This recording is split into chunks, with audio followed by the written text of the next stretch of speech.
Hər il Gürcüstanın Qardabanya rayonu Muğanlı kəndində azərbaycanlılar 22 gün davam edən Novruz karnavalı təşkil edirlər. Bu bayram adi tonqal və süfrə ilə məhdudlaşmır. Bu zingroylarımız İrandan gəlib, həm Polşadan gətirənlər olur. Bu üstümüzdəki kürk, çovanlarındır. Bu dizdiklər keçi dərsidir. Nə bilim, bugün bir 25 ya 26-30 sənə yaxın xalq var, uşaqlar var, bəzənəcək hamısı. Üstündə də təxmini bir çəki 40-45 çəki olar. Bir adam bəzəmək 1 saat, saat yarım belə çəkir. Bayramda gənclər müxtəlif geyimlər geyərək kəndi dolaşırlar. 21 gün ərzində müxtəlif qruplar bu prosesi həyata keçirir. 22-ci gün isə bütün kənd əhalisi birgə Novruz şənliyi keçirirlər. Novruz karnavalının tarixini isə demək olar ki, heç kim dəqiq bilmir. Bu bizim adətən ənəmizdir, keçəpapaq deyirik. Mənası odur ki, o paçaq bizim o pişik keçəpapaq qışı təmsil eləyir. Biz də onun əsgərlərik də, elə bir ki, insanlara zülüm veririk, cəmaat incidirik. Təki elə bir ki, ən axırda da burada taxt qurulacaq, yekə olacaq, gəlin gələcək. Nə deyirsən onun adını, yazın gəlişini eləyirik. Yəni təmsil eləyirik, yazın gəlişini bildiririk.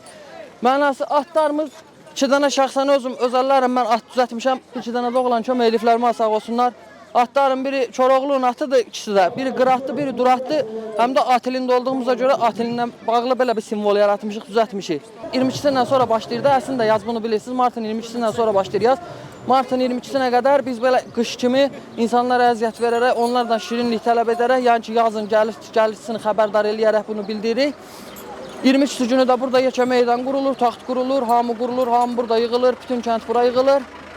Yəni yazın gəlişini qarşılayırıq, yazın gəlişindən sevinirik. Bayramın davam etdiyi günlər hər gün təşkilatçı qruplar əvvəlcədən yük maşınları üzərində simvolik maketlər hazırlayırlar. Keçə papaqlar yoldan keçən maşınları saxlayaraq onlardan bac alırlar. Daha sonra yığılan pul ilə kəndin hansısa ehtiyacı ödənilir və ya ehtiyacı olan ailələrə yardım edilir. Bac alma prosesi yalnız kişilərə qarşı tətbiq olunur. Qadınlara isə əvvəlcədən hazırlanmış konfetlər verilir. Öz nura padra bu da maşın qaçırtdı. Bu maşını qaçırtmağımın səbəbi deyəsi pul vermədi. Biz də tanış adam idi. Dedik ki, onda oyna. Oynamaq adından döyürük onu. Apardıq maşın yolun ortasına qaldı. Profka yaranmasın deyə mən də qırağa çəkdim. İndi açarında gedib pul versə verəcəm, verməsə də məndə qalacaq. Muğanlı kəndində keçirilən Novruz şənliyi Azərbaycanın Qazax, Ordubad kimi şəhərlərində də keçirilir. Lakin hər biri özünə məxsus üslubda qeyd etməyə önəm verir. Bu ənənə Gürcüstanda yaşayan başqa Azərbaycanlı kəndlər arasında da yayılır.